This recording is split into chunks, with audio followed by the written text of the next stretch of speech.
Sparco से question होना चाहिए, स्पार्को का प्रोग्राम में बुलाएं कि भाई उसका जो भी करता धरता है वो साइंटिस्ट है या कौन है। इंडिया इस वक्त पाकिस्तान से स्पेस पावर इतनी बड़ी बन चुका है कि आप सोच नहीं सकते। अब यहां आधे लोग बोलेंगे यार यहां पर तो गटर खुले हुए हैं, यहां गाड़ियां नहीं चल रही। यही बात करने जाए थे वकार के हम इंडिया पे तनकीद करते हैं, हमारा रिवायती हरीफ है और हम जवाब देते हैं उनको बीइंग पैट्रियोटिक पाकिस्तानी, लेकिन कई बार हम दुश्मन की भी तारीफ करने पे मजबूर हो जाते हैं। वो हमसे आगे क्यों है साइंस एंड टेक्नोलॉजी में?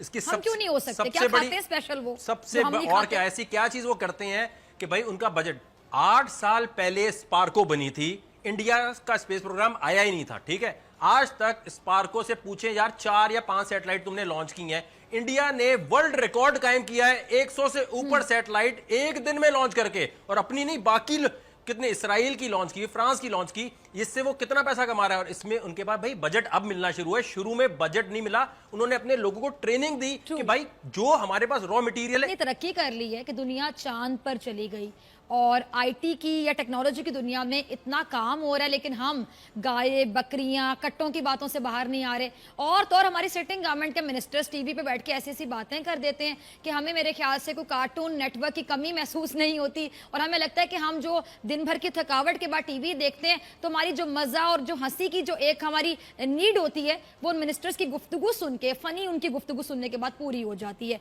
चलें जी, ये तो मजा का पहलू था, लेकिन तकलीफ भी होती है कि ऐसे मिनिस्टर्स ये कहते हैं नया पाकिस्तान बन गया। खासतौर पे पीटीआई की गवर्नमेंट की अगर बात करें, तब्दीली का दावा करके आई गवर्नमेंट, नया पाकिस्तान बनेगा बनेगा। नए पाकिस्तान में मिनिस्टर्स क्या कुछ कर रहे हैं, क्या कुछ हो रहा है, और लोग जो कि बड़े लोग हैं, मेहनत करने वाले लोग हैं, जिन्होंने अपना नाम बनाया फील्ड्स में। एक ऐसी शख्सियत हमारे साथ मौजूद है, किसी तारीफ के मोहताज नहीं है जी, बड़े सीनियर एंकर है वकार ज़का। में ये पाकिस्तान में टेक्नोलॉजी जो है ना, उसको तो भाई हराम हलाल के चक्कर में डाल दिया जाता है हमेशा। समझ आती नहीं है जिन लोगों का बैकग्राउंड ऐसा है, जिनको आप पता नहीं होती इस बात का। आप सोचे ना, जिस मुल्क में करप्शन करने के बाद ये कह दिया था 100 रुपए की करप्शन की है तो यार चल 20 रुपए देके छूट जा, और एक बंदे ने जहाज बनाया उसको पकड़ के FIR काट दी। मतलब टेक्नोलॉजी पे अगर ये अमेरिका में हुआ था, यही चीज सेम एग्जांपल दे रहा हूं। एलियन मास्क कितनी बड़ी एग्जांपल है, स्पेस एक्स का मालिक है, वो प्राइवेटली मतलब वो रॉकेट भेज रहा होता है। उसने एग्जैक्टली सेम चीज की थी अमेरिका में, नवेडा में जाके उसने रॉकेट के एक्सपेरिमेंट किए और बगैर इजाजत के किए, और इसके बाद उसको अमेरिकन गवर्नमेंट में सर पे उठा लिया। आज वो मार्स में जाने की बात कर रहा है, और मार्स का टिकट आपको पता है $10 बिलियन का रखा है। भाई जिसने मार्स में जाना है 5 साल बाद वो 35 स्टोरी का स्टारशिप बना रहा है, उसमें लेके चला जाएगा। मून टूरिज्म की बात हो रही है, इस साल वो एक बंदा लेके जा रहा है, $50 मिलियन टिकट है उसकी। मतलब यहाँ चांद के टूरिज्म की बात हो रही है, यहाँ करतारपुर का मसला सही नहीं हो पा रहा होता, इनसे कि भाई टूरिज्म संभालेगा कौन। जहाज बनाने वाले को अगर आप FIR की तरफ ले जाते हैं तो कितनी डिमोरलाइज बाकी कौम होगी। भाई ये चीज बना, कागज का जहाज भी नहीं बनाना, में साइंस एंड टेक्नोलॉजी में कुछ करना ही नहीं है। यहाँ सबसे बड़ा मसला सबसे बड़ा मसला यहाँ पर ये है कि IT की प्रोडक्ट के अलावा आप मुझे बता दें कोई एक प्रोडक्ट। स्पार्को से क्वेश्चन होना चाहिए, स्पार्को का प्रोग्राम में बुलाएं कि भाई उसका जो भी करता धरता है वो साइंटिस्ट है या कौन है। इंडिया इस वक्त पाकिस्तान से स्पेस पावर इतनी बड़ी बन चुका है कि आप सोच नहीं सकते। अब यहां आधे लोग बोलेंगे यार यहां पर तो गटर खुले हुए हैं, यहां गाड़ियां नहीं चल रही। यही बात करने जाए थे वकार के हम इंडिया पे तनकीद करते हैं, हमारा रिवायती हरीफ है और हम जवाब देते हैं उनको बीइंग पैट्रियोटिक पाकिस्तानी, लेकिन कई बार हम दुश्मन की भी तारीफ करने पे मजबूर हो जाते हैं। वो हमसे आगे क्यों है साइंस एंड टेक्नोलॉजी में? इसकी हम क्यों नहीं हो सकते? क्या खाते हैं स्पेशल वो सबसे और क्या ऐसी क्या चीज वो करते हैं कि भाई उनका बजट 8 साल पहले स्पार्को बनी थी, इंडिया का स्पेस प्रोग्राम आया ही नहीं था, ठीक है। आज तक स्पार्को से पूछे यार 4 या 5 सैटेलाइट तुमने लॉन्च की हैं। इंडिया ने वर्ल्ड रिकॉर्ड कायम किया है 100 से ऊपर सैटेलाइट एक दिन में लॉन्च करके, और अपनी नहीं बाकी कितने इसराइल की लॉन्च की, फ्रांस की लॉन्च की। इससे वो कितना पैसा कमा रहा है और इसमें उनके पास भाई बजट अब मिलना शुरू है। शुरू में बजट नहीं मिला, उन्होंने अपने लोगों को ट्रेनिंग दी कि भाई जो हमारे पास रॉ मटेरियल है इसको यूज करो। अब आप जरा फवाद चौधरी साहब की बात सुने। एक तो जब साइंस की नॉलेज नहीं होती तो बंदा कैसी बातें करता है। ये ऑन रिकॉर्ड बयान है उनका 3 महीने पहले, असद उमर साहब भी साथ बैठे थे। उन्होंने कहा हम आज बड़ी आपको खुशी से बता रहे हैं पाकिस्तानी एस्ट्रोनॉट 2020 में चांद पे जा रहा है। ठीक है, वो जा रहा है किसके रॉकेट में बैठ के?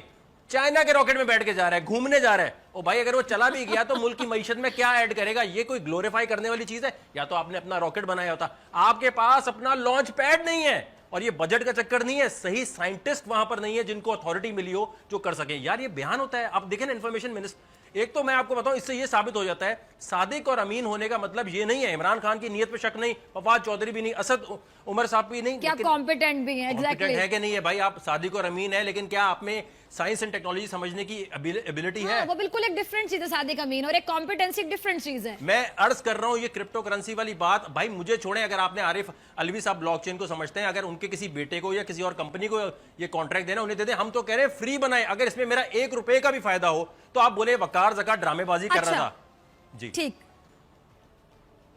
ठीक है वकार। अच्छा वकार, मैं डैम फंड के बारे से बात करना चाहूंगी। आपकी बड़ी काविश थी, और मुझे जहां तक याद है, फॉर्मर जो हमारे सीजीपी थे, उन्होंने, हमारे चीफ जस्टिस ऑफ पाकिस्तान जो पहले रह चुके हैं, उन्होंने आपकी तारीफ भी की थी। उन्होंने कहा था कि जी बहुत अच्छा काम किया, बल्कि हमारे बोल न्यूज पे हेडलाइंस भी चलती रही। मैं ये जानना चाहूंगी कि डैम फंड के हवाले से आपकी बड़ी एफर्ट्स थी, लेकिन हमने देखा कि फैसल वाडा साहब ने भी आपको बड़ा हैरान किया, बल्कि हर्ट किया। इससे पहले कि मैं इस तरफ आऊं और आपका मौकिफ नाजरीन तक पहुंचाऊं, एक क्लिप है हमारे पास, टीम जरा चलाइएगा रजा वो क्लिप, उसके बाद मैं वकार आपकी तरफ आती हूँ।